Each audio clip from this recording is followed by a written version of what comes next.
Hey guys, welcome to a Soggy Sogcast.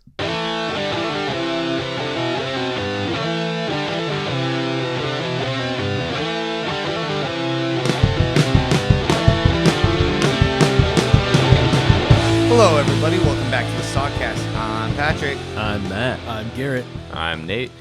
And there's no Owen. And I'm Owen. Owen is unfortunately out sick today. We wish him the best. He got a little upset tum-tum, a little sore throat. Oh, poor guy. Oh. We'll give him some pats on the back next time. A little soggy tum-tum, you could say. Anyways, we got Nate filling in the slot, so we still got a 4-person squad for you guys, and we'll just hop right into it. The Mariners are 11-15, 4 games under 500. And it has not been pretty. They have had 1 win since our last episode. We're actually 11-16. 11-16, even worse. That's fine. Yeah, it has been a rough week of Mariners baseball. However, we'll kick it off. We got some bright spots. Everyone was wrong on our guesses. The Mariners hit their first grand slam of the season. Oh, yeah. And it was J.P. Crawford. What a man, what a man, what a man. JP's a mighty good man. JP in the 9 slot. First grand slam of the season. That was exciting. In like the second inning, too. Hopped on Taijuan Walker early against the Phillies. And then the Mariners, of course, in Mariners fashion, pissed that game away. They lost. But JP, first grand slam of the season. Very exciting. That's always a good thing. Yeah, we saw the Mariners kind of take advantage of that situation where Taijuan was a little bit wild early. He was walking guys and he loaded the bases. And the guy that I even mentioned earlier in the season, like, this is the guy I want to have at the plate when the bases are loaded, when there's tension, because he can take that professional at bat. And he went deep, baby. He did. It was a nice shot. A little disappointing. Rick Rizz was not prepared for the grand slam, and Some bread.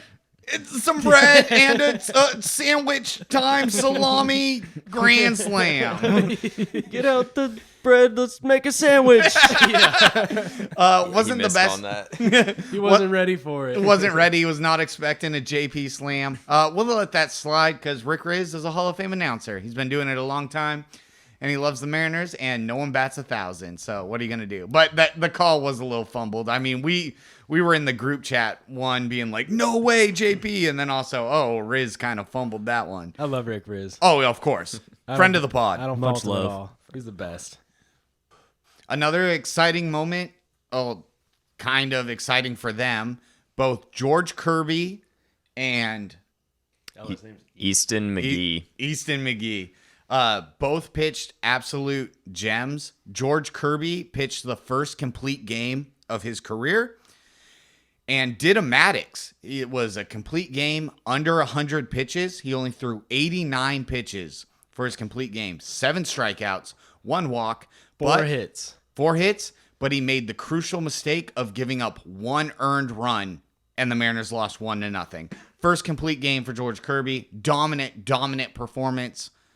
And he gets an L for it. Heartbreaking to see.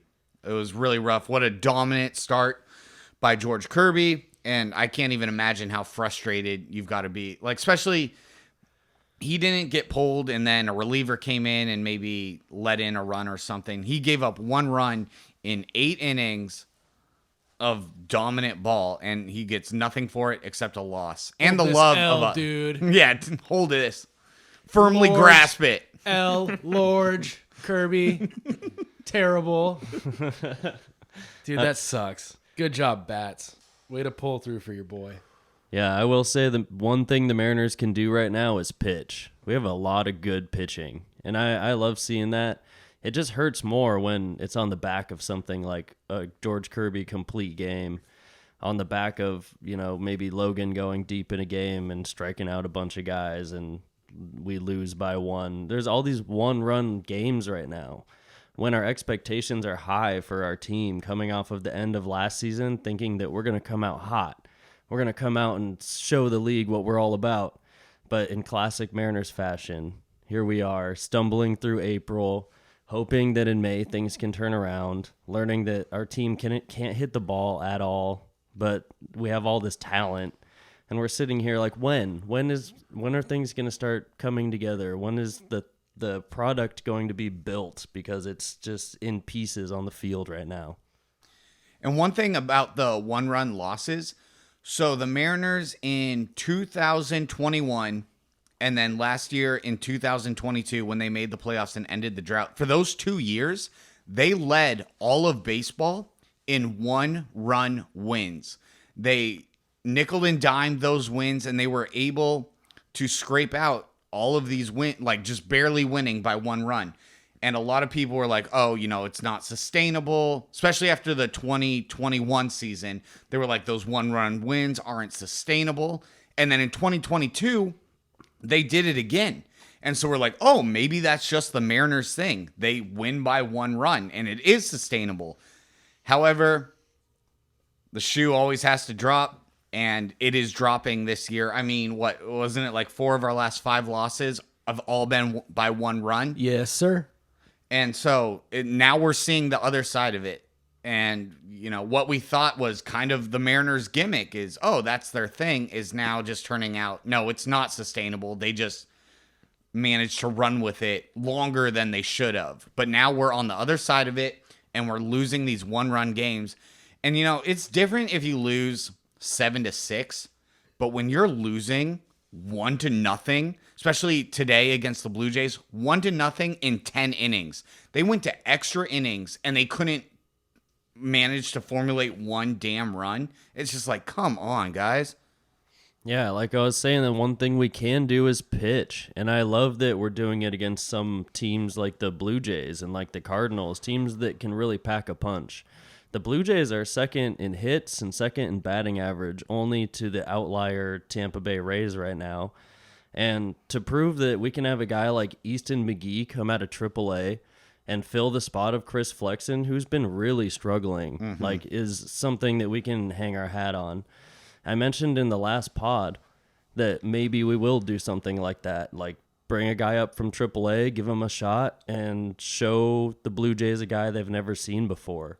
Because I'm sure their stats are pretty good off of Flexen.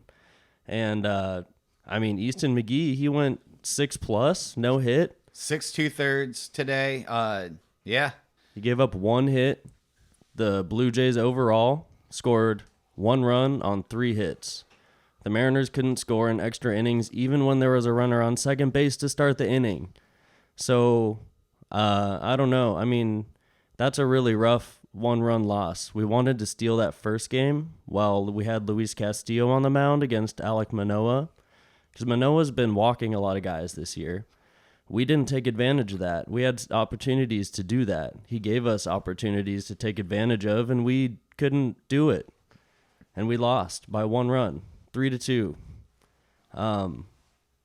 It's really hard. We needed to steal that second game because we expected to take the first one. And we get shut down in 10 and don't score any runs. Like, That's brutal. that's really brutal. I mean, Gosman pitched a hell of a game, struck out 13 guys. On the day, the Blue Jays struck out 19 of us. So it's rough, and there needs to be a turnaround in some fashion. Tomorrow, I'm just expecting to get swept by the Blue Jays, which sucks. I mean, you might as well expect it. And honestly, as a Mariners fan and us, we try to stay on the positive, especially because being a fan for so long, you're used to the lows, and you still try to have that positive outlook. But when the Mariners are giving you absolutely nothing to be positive about, besides our pitching is doing great, but it doesn't matter. You can't win if you can't muster a single run. And it's just so maybe swept tomorrow. Although, of course, maybe in Mariners fashion, they're going to put up 15 runs and blow them out for no reason. Some guy like La Stella is going to be 3 for 4 with 6 RBIs or some shit. But, realistically, it's looking rough.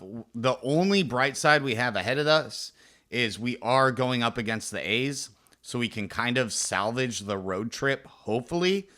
But, I don't even know what to say if we falter against this bumbling A's team that they have over there. I think anything other than a sweep against the A's is kind of an L. Even if we win the series, taking 2 out of 3 would be great. But where we're at right now, 5 games under 500. I mean, I hate to say it, but after tomorrow, I fully expect to be 6 games under 500.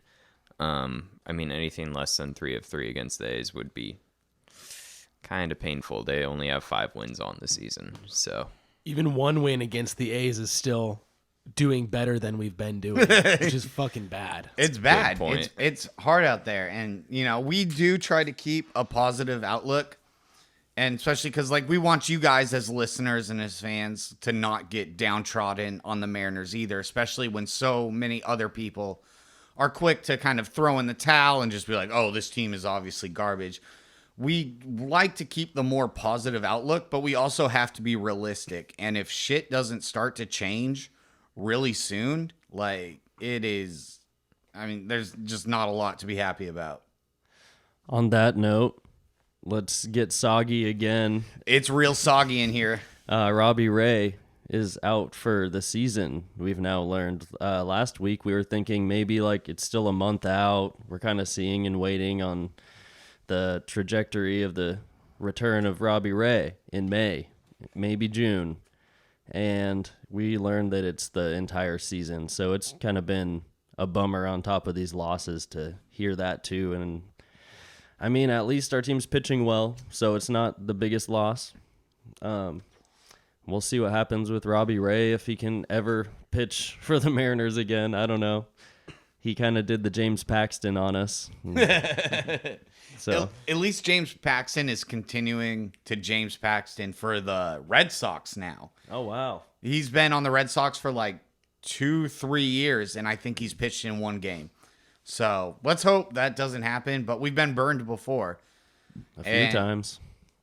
And I kind of want to touch on, so a lot of people were upset in the offseason with the Mariners not spending the big ducats, the ton of money to get more players and stuff like that, which is a totally reasonable criticism.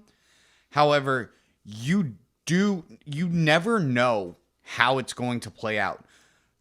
You can give a player all the money in the world and expect him to really show out and ball out for it. But look at how many times it equally bites a team in the ass.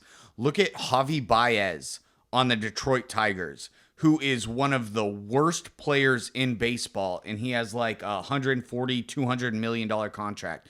James Paxton left the Mariners, signed with the Red Sox, and he has barely pitched a game in Boston. Look at Juan Soto, who was a big topic for the Mariners to sign last year. People wanted to give everyone in the farm system so we could get Juan Soto, and he's batting in the 100s and is striking out at a higher clip than he's ever been.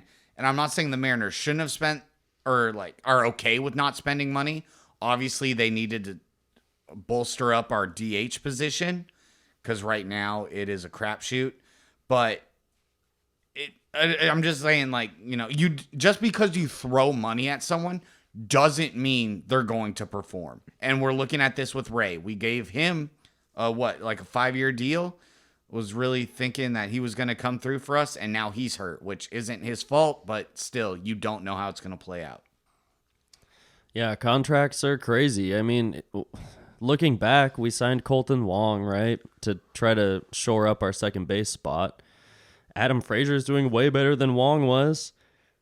And also, there was Dansby Swanson, Xander Bogaerts on the market. What if we signed a Xander and moved JP to second in hindsight?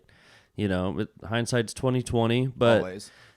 it would have worked out better to sign a shortstop and slides JP to second and have somebody like Xander or Dansby Swanson that's actually can perform at a decent clip instead of falling off the edge like Colton Wong has. Colton Wong has gotten a little bit better this past week. He's finally hitting over 200 and stuff, but it's not heating up enough to make me think that he's going to be there for us all season. And it's still a black hole. I have no idea if it would have been better to sign a big shortstop and spend all that money. We'll see what we can do in the future. We know our team's capable of making good trades at the trade deadline. So if we need something at the trade deadline, I think we can expect that we're going to get something. Yeah, I mean, if we're looking for an extra pitcher and we need a bigger bat in our lineup, there's Shohei Ohtani. Yeah, there is. Well, I mean, at least we can pitch well. We'll see what happens with Ray in the long run, but it's just a huge bummer. Diego Castillo got sent down to make room for Easton McGee. I don't know if we'll see Diego back or what kind of rotation they're thinking about, what they're going to do with McGee or keep him up for another start, or I have no idea. They just kind of have Easton McGee in the shuffle for the spot start, and Diego's down because he hasn't been performing well. And we have a whole bunch of guys who are performing well, so we haven't needed him much, and we just sent him down to make space right now, and we'll see what happens. I wanted Eric Swanson to pitch like shit against the Mariners, and he didn't. He was good. He got the win today. Really good. Struck out the side. And yesterday he had at least 2 strikeouts in the inning. He's nasty. He's a great pitcher. He is, and we were okay with the trade. As much as we all loved Swanson, we were really okay with getting rid of a bullpen guy for an all-star outfielder. However, Teoscar Hernandez is, 0 for his last 10 with 9 strikeouts? Is that? Yeah. He's 0 for his last 10 with 9 strikeouts. Ty France is, I don't even know if Ty France has ever gotten a hit in his career. It's been so long. I mean, obviously it's a little bit of hyperbole, but I mean, come on. Ty, we had the bases loaded just yesterday. He comes up, bases loaded, 1 out, first pitch, immediately grounds into a double play. And it's Ty France is a professional hitter. He's really, really good. Slumps happen. But right now it seems like everyone is slumping. Nothing is clicking. Yeah, to put it into context, Ty France is 1 for his last 24. He's batting .048, and I don't have to read the other numbers because you already know. It's basically 0. Teoscar Hernandez is 2 for his last 24, and they're both homers. So he's hitting .083 with a 417 OPS. He's still slugging a tiny bit because of those 2 homers, but they're hitting under 100, and that's not good. That's putting it lightly. It's bad. It's terrible. It's bad. awful. That's the last You week can of just say baseball. it's terrible. Yeah, absolutely awful. It's really hard to watch and follow and not get frustrated. But this is what we do as Mariners fans anyway. Just grumpy watching baseball. Yeah. Super chill way to be. And yeah, those pretty normal. numbers are only a week sample size, but I mean, in baseball, you kind of can only go, week by week. You're kind of only as good as really your last game, your last at bat, your last week. On the season, Ty's still hitting 2. He with his slump, he went under 300, right? He's 285 something now, correct? Ty France is now batting. He's down to 248 on the season. Ooh. He just dropped under 250. So, not what you want to see. That's worse than I thought it was then. Jared To go from 3, he was 325 before about a week and a half ago. He still has 25 hits on the season, which is 3rd on the team. Kelenic has 27, Julio has 26, and France and Suarez have 25. So even with his slump, that means he was hitting earlier in the season. We've seen what Suarez can do. He's been hitting the ball pretty well when he does hit the ball. Teoscar, we've seen him get hot. He might be a slumping and a streaky kind of guy is what I'm trying to say. We don't know yet. So we don't know. We've seen streaks from certain players, but never at the same time. We've seen streaks from Cal as well. Cal's been hitting the ball a little bit better. He did get a golden sombrero today, though. 0 for 4 with 4 strikeouts. Oof. This inconsistency is killing me. It's killing the team. It's bad. And the fact that our pitching staff, again, has been performing so well. So if the Mariners could just manage 2 or 3 runs, they would be winning these games. And they can't. They just can't hit the ball. I've been thinking about this a lot to myself. Is it a problem with the coaching staff? The hitting coach, hitting instructor, whatever. Like, what is going on? Because these guys are not, it's not like the Oakland A's where they're just basically filling it with AAA guys. These are major league hitters. A lot of these guys have proven themselves at the major league level. So what is going on that they can't scrape together one run in a 10-inning game? How does that happen? I don't know who to put the blame on. I mean, obviously, some of the blame goes to the hitters, but there's more to it behind the scenes. Like, is their hitting instruction bad? Is their mentality to the plate out of whack? Like, what? I don't know. I'm just baffled. I'm honestly just befuddled at how the Mariners cannot manage to hit a baseball when you have a roster of major league hitters that have proven that they know how to do that, and they're just showing up and not doing their jobs. Yeah, is our research department bad? I don't know.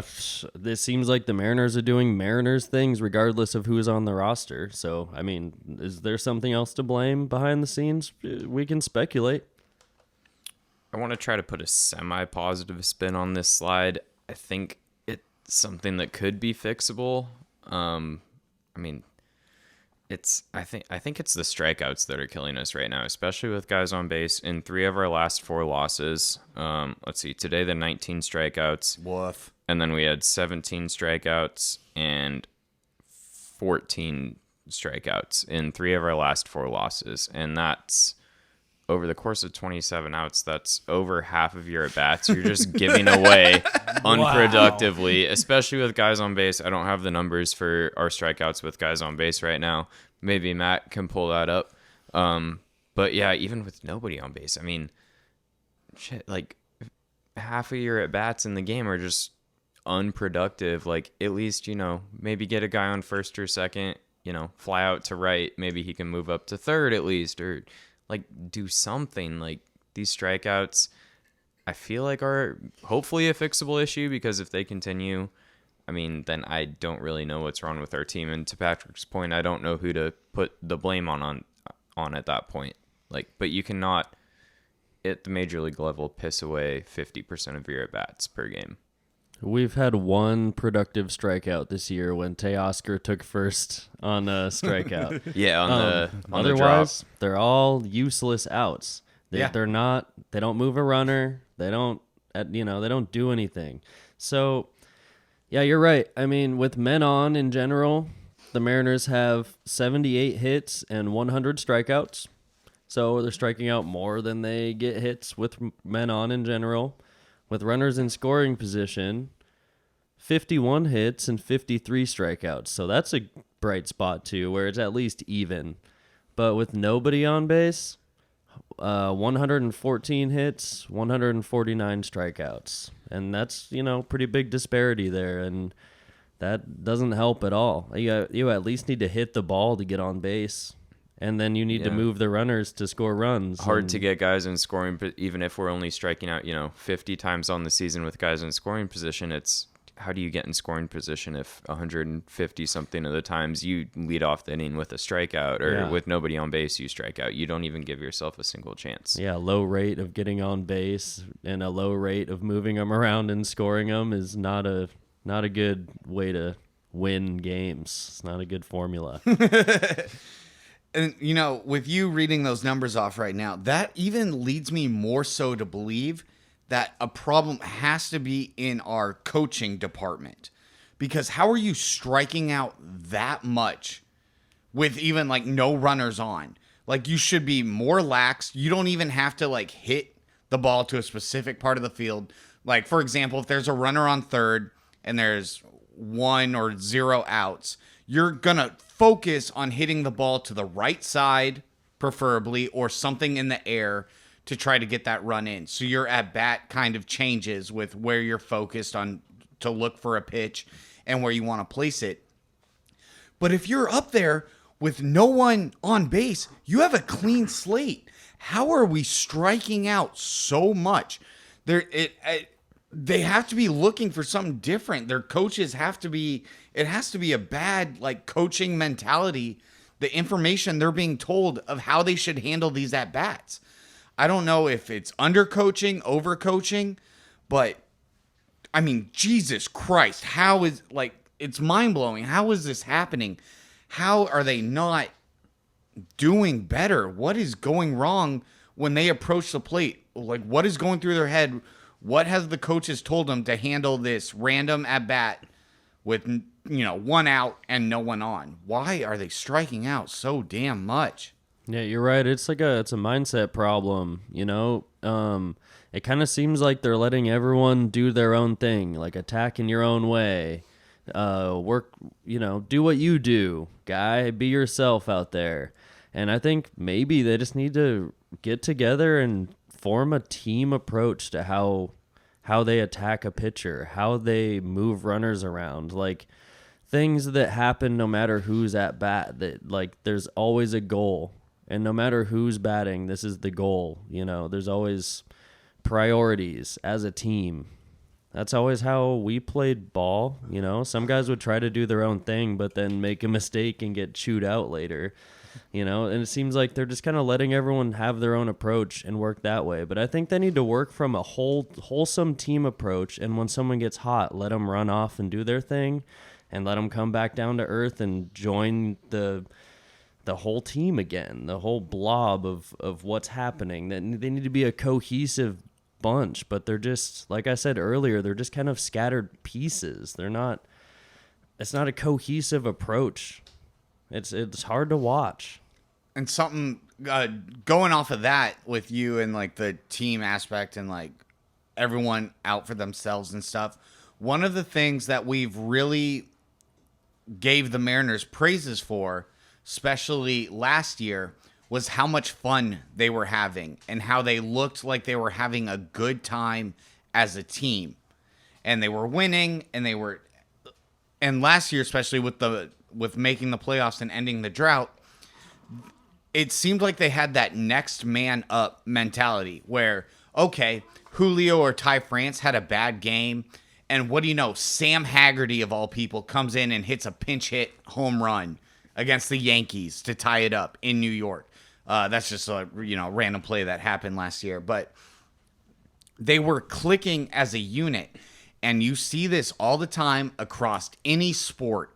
When teams are not winning, you see the interior bickering start to happen and kind of ruin the camaraderie of the team. And oh my God, what was it? 2018 when Jeeton Segura and D. Gordon got into the fist fight in the locker room. Like that's not shit that happens when you're on a winning team.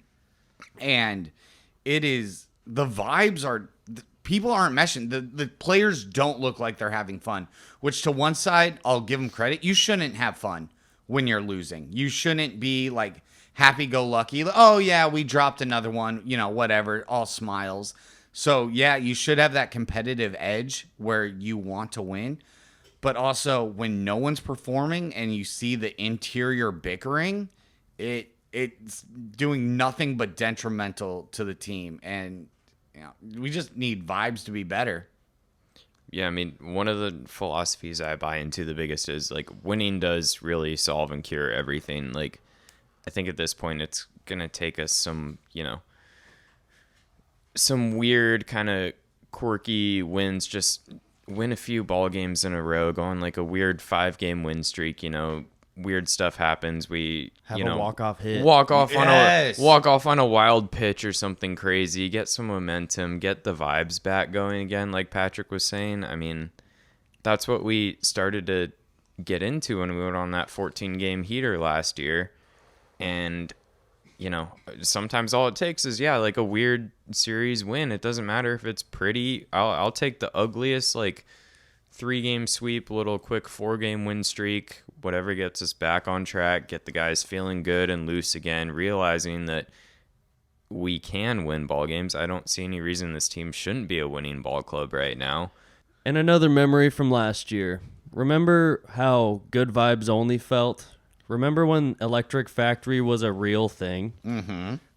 When we were in it and feeling that energy, even as fans, and the team was having fun, like Patrick has said. They were having fun. it's not good vibes only. It does feel like there's vibes that are more like when Segura and D had a fight. Like there's tension. There's a lot of tension. There's no way that there's no tension in the clubhouse, on the flights. There's tension on this team, and it's hard to see just by watching on TV. You have to kind of be there and be in it, right? Because when things are going well, like you guys are saying, winning cures everything. When things are going well, guys that don't get along get along. When things are going badly, guys that don't normally get along are going to clash. And like there are a lot of good baseball players, talented baseball players, some egos, and it's always going to be that way when you're on a team. And it's hard to see. Do you guys see anything going on with the team that I haven't seen much tension between individual players, but I can feel it. I haven't seen it, but we've all played sports. Most people listening have probably played some form of a sport or a competition, even losing a board game. You know, when you're losing and you're on a team and you're losing with your teammate, It's no fun. there's like it's not fun. Like there's naturally going to be a little bit of tension, even if you don't hate each other, have any clubhouse like banter or beef going on. Like it's not going to be fun. And I try to be optimistic, but realistically looking at it, I think if we do not salvage a win tomorrow in Toronto on Sunday, and we have a long cross-country flight to Oakland on the road again, I guarantee that's not going to be a fun flight. The guys aren't going to be, hanging out, playing cards, throwing dice and stuff on the plane. Like, it's going to be not fun, and you're not going to go into the Oakland series feeling very happy. I will say I have noticed something, paying close attention to the games, and this could just be like TMZ, paparazzi drama, makeshift bullshit. Reporter Patrick coming at you. This is something that I have noticed. I think that Cal Raleigh and Ty France have been beefing behind the scenes, and there's two specific plays that I've watched, and they do not seem to be getting along. And the two plays are, there was one, a foul ball into foul territory, kind of near the dugout on the first base side. Cal and Ty were both running towards the ball, and they had a minor collision. Cal did end up making the catch, but they did collide. Both the players fell to the ground, and neither one of them were like, oh, like they did not have the vibes of like, oh, shit happens or whatever. Both of them were sitting on the ground looking at each other, looking extremely pissed off. And they both got up themselves. Not one person got up and helped the other one up. They both just kind of stared at each other. They were sitting on the ground opposite each other after their collision, and then they just got up on their own and went back to their positions. So that was the first one. The second one is last week, I believe it was during the Phillies series. There was a back pick to first. So the runner on first base was leaning too far. Cal caught the pitch and threw the ball hard to Ty France, and the runner was easily beat. All Ty France had to do was put his glove near the bag to tag the runner as he was diving back to first base, and instead lunged out and tried to make a tag on the body, in which time the runner made a swim move back to first and beat the tag. And the look on look on Cal Raleigh's face when Ty France missed that tag, there was no love there. It was pure frustration and anger of just like, dude, I couldn't have fed you the ball better. Like, make the damn play. And again, those are the kind of things I think don't matter when you're a winning baseball club. But when you're losing and nothing is clicking, those are the types of shit that can snowball and get real detrimental to the clubhouse really quick. Now, again, it's not like I talk to these guys regularly. Maybe it was just the heat of their competitive nature. But just from an outside fan observing it, it looks rough out there, especially between them. Yeah, that's a good call. I remember I was with you when that back pick play happened, and he snapped through down to first base, and Ty France lunged out for no good reason. Got swam on. The dude made a really good swim move to get back to first base, but everyone in the stadium knew that he was beat on that back pick.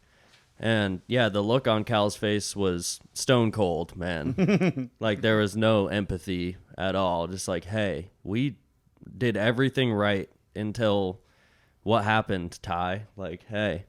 And yeah, I didn't see the play where they ran into each other. I was listening on the radio, and they kind of just rolled through, like, okay, they look okay, because they were more concerned about the health than the chemistry and camaraderie on the field. But, yeah, I could see they don't help each other up. They don't ask each other if they're okay. Like, I see that. That makes sense. One thing, I guess, now thinking about it, I've noticed JP might be a little bit frustrated with Colton Wong at second base because he's dropped three feeds from JP this year. That one in Philly was real bad. Oh, my God. Pretty much could argue it cost us the game. Yeah, tell me about it. Oh, my God. Like, that's a huge mistake for a veteran player. You can't try to catch a low throw with your glove up. Like, I don't know what he's doing. I don't know. He's not in the groove, and something needs to click because it seems like he's fallen off a cliff. He's not playing anything like the Colton Wong I've ever seen play. So I could see JP being frustrated with him, but I think JP probably has enough flexibility also to be like, hey, like, you're going to work through this. Like, you've done this for your whole life, man. Like, get it together, but, like, in a nice way. But who knows? I don't see, like, tension, but I feel tension. Like I was saying, as a fan, you can feel the camaraderie on the field is not great. There's bright spots and fun stuff happens. We have the swell mitt. We have the Trident. The Trident. We haven't even talked about the Trident, but it's become fun. It's fun. You need those fun things in baseball. It's a long, grueling season. Yeah, you need fun things. And it might be a little bit forced right now to try to, like, build good vibes, and, like, other teams are celebrating in different ways, and we're trying to join in. I think everything feels a little forced right now. I agree with that, actually, 100%. It does seem like the Trident, which is a fun gimmick, and you see it across a lot of other teams. Also, teams that are winning. You don't see dog shit teams doing this kind of thing. It's teams that are winning. They usually have a fun gimmick when someone hits a home run.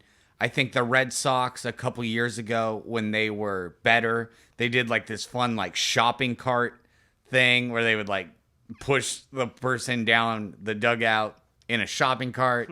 They kind of had some fun with that. It's a great way to get high fives, just saying. Yeah. Or some other ones. The Blue Jays had like a jacket. Yeah, they got the home run jacket, yeah. They nixed it this year. They want to get serious. Yeah, I saw that they nixed the home run jacket. The Braves, also, this is a whole other topic about fun, yeah. corporate warlords and New era hats. new era bullshit. But the Braves had a fun thing that if you hit a home run, they put on a completely oversized, comically large hat. And they would wear that throughout the dugout for a second after they hit their home run. Then New Era, who is the official hat of Major League Baseball. Oh, wait, cap. Sorry. Official cap. I think they're New Era caps. Oh, gotta get it right. You don't want to get sued. Right. New Era, please don't deplatform us. Actually sponsor us. We need it. But you do suck. But yeah, don't cancel us. They beefed that the hat that they were using it was a fun hat, and New Era was like, actually, we're the official cap of Major League Baseball. You can't wear that. So they nixed their home run celebration. And you know what? And corporate warlords at New Era, let me work for you, because you want to hear $1 million business pitch. Instead of knocking away their home run celebration, just make a hat for them with a big ass New Era logo on it.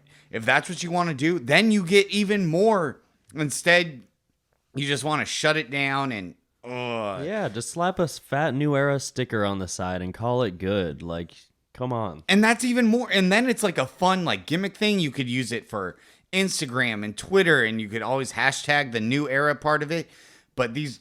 And so, Sorry, I'm going on a whole separate corporate rant, which I hate. But like these corporations, like let the players have fun, and two, if you're gonna monetize it, then monetize it. Don't just nix the whole thing. Like, what are you doing?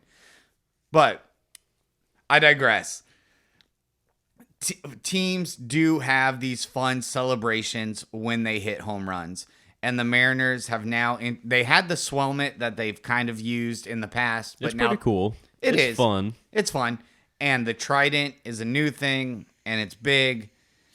But it does seem kind of forced. Like they're like, oh, this is our new celebration. We have to do this, rather than the shopping cart thing in Boston, which seemed fun for everybody. Let's get our guys a new toy in the dugout, and maybe that'll help them hit. Yep, Nope. shiny new Trident. Yeah. Good news for our listeners, though. I know this has been pretty negative. It's been a poopy week for the Mariners for sure, to say the least. Poopy is saying the poopy least. is saying the very, very least I could possibly say right now without getting super angry. But I will say I don't think it's right to push the panic button on an MLB season until you're at least 45 games into the season. That's about just over a third. I was looking at a stat the other day going into, I think it was the Tuesday game, where just over 11.2 or 3% of the way through the season. And the comparable measures to that are, it's like the fourth quarter of week 2 of the NFL season. It's on the tee box on the third hole of an 18 round of golf. It's on like the 5th floor of the like 57 floors of the Sears Tower or whatever in Chicago. Like, there's still a long ways to go. I don't know if you can. I mean, middle of June last year, we were still 10, 11 games under 500, way out of the division lead. We came back. Schedule's different this year, obviously. Like, we can't just be like, oh, we were, this bad last year and we turned it around, because it's going to be harder to turn around this year. It's a more balanced schedule. We play every team. A lot of teams that we haven't seen in years. Most of these players haven't faced, but I do think it is too early to fully push the panic button just based on record. But I mean, some of the things we've seen obviously are concerning. Lack of offense, not everything clicking at the same time, I agree with that wholeheartedly. That is an amazing point, and that is something that we try to push on this pod, is that, yeah, the Mariners are notorious late starters. We've talked many a times that before their 14th... Oh, yeah? They're 14. I'm going to tell you what about that 14 on what, doggone Alabama. game win streak. That I'll tell you 14 what. game win streak back then, back a year Back ago. in my day. Yeah, I remember that. Give me that shoot dang 14 game win streak. But going in to the All-Star break last year, the Mariners went on that 14-game win streak. But before that, they were 10 games under 500. And so, yes, that is a great point of not pushing the panic button. It is a long season for a reason. They play 162 games for a reason. You can't just throw in the towel when you're, 30 games in or whatever, and you're just like, oh, this season's totally a bust. There's plenty of time to turn it around. However, the Mariners have turned it around in the past. It would just be a lot damn easier if we didn't have to turn it around so much. If they were already performing well early on in the season, and then we wouldn't have to hold on to these late season win streaks. And one thing I will say, counterpoint, there are some seasons that are already in the shitter. The Kansas City Royals, the Oakland A's, and the Chicago White Sox. Both of them have like 5, 6, and 7 wins respectively. Something like that. They're 11, 12, 13 games under 500. Their season is already done. The Mariners have enough. They're still close enough that you can bring it back there are some seasons in the shitter, but it's not the Mariners season in the shitter yet. They have plenty of time to turn it around. We're 4.5 games back right now. That's, us having one good week, 5-3 in 10 days or something. And right now, the first place Texas Rangers going, 3-5 in a week. And suddenly, yeah, we're right up there tied for the division lead. 4.5 games back, 5 games back now after today. 5 after today. Yeah, you're right. Yeah, I mean, you guys are both right. It's hit the brakes time. It's yellow light. It's not green light, go Mariners. It's like yellow light. Let's slow down, reassess, see what's going on, try to get going again, because our season's not over. Like you're saying, the Royals, the White Sox both have 7 wins. The Oakland A's have 5 wins, 5-23. Like It's done. We're not those teams, but there are other teams in the league that, like, the Cleveland Guardians are 13-14. The Los Angeles Angels are 14-14. Houston Astros are 14-13. The Yankees are 15-13. We're not that far away from those teams. We're still grouped up with the middle of the pack, but we're on the low end of that. Mm-hmm. It's definitely slow. It's not good. Things need to get rolling, and they will. They will get rolling, but when? We can't rely on a 14-game win streak like we had last year to get us fired up or whatever. We even had a 5-game win streak and a 3-game win streak right before that 14-game win streak. So we had a really hot, June into July. But like Patrick's saying, after coming off of last year, we were expecting to win early this season with a good team on the field, and it's become thin. It's become forced and pressured, and everything's kind of just iffy. None of the pieces are fitting quite right together, and things will change. It can't always be like this, and if it is, then it's a complete bust, but that's not going to happen. This team has way too much talent. They have way too much willingness to win. This team wants to win so badly too. I think once they start trusting each other, picking each other up, feeling the whole full chemistry, hitting and pitching and defense and more, when there's camaraderie within the team and everyone trusts each other, things go really well. And we will get to that point this season. I just hope it's earlier rather than later, because we should be winning early this season, and we're not. Yeah, Matt raises a lot of good points. We all feel that this team should be performing better, and we believe that they will. It's definitely too early to press the panic button. We're not so deep in the shit that there's no way to ever come back, and we believe this team will come back. And again, as Nate mentioned earlier, you're good on a week-to-week basis. Who knows if the Mariners can win tomorrow against the Blue Jays, salvage not getting swept, and then take 3 against Oakland, the pod next week will be, a higher energy and more positive. We're having kind of some downstrokes right now, but it's not the end of the world. There's still plenty of time to come back, and I believe that this team can. We have a great roster, and just a couple pieces need to start going, and we'll find the direction as turned upwards sooner rather than later. I truly believe that. I want to thank you guys all for listening. It has definitely been a frustrating week. Next week, we hope we're not carrying the same tune. We hope we have a much more positive outlook for you guys, and part of being a Mariners fan is you always got to think of sunshine and rainbows and hope for the best. I want to thank you guys so much for listening. Also want to give a shout out. An old friend of mine reached out to me on Instagram, who I hadn't talked to in close to a decade, and said that they had discovered the pod and had recently been listening to it, and they were a big fan. So thank you so much for being a part of our Mariners Sogcast. We really appreciate it. Thank you so much, Kelsey, for reaching out. It was great to hear from you, and we appreciate that from everyone. So thank you guys so much. We really love having you guys as listeners, and anytime you want to reach out or have a topic for us or anything, Hit me up on Instagram. Hit any of us up with a text. Instagram, Facebook, Twitter.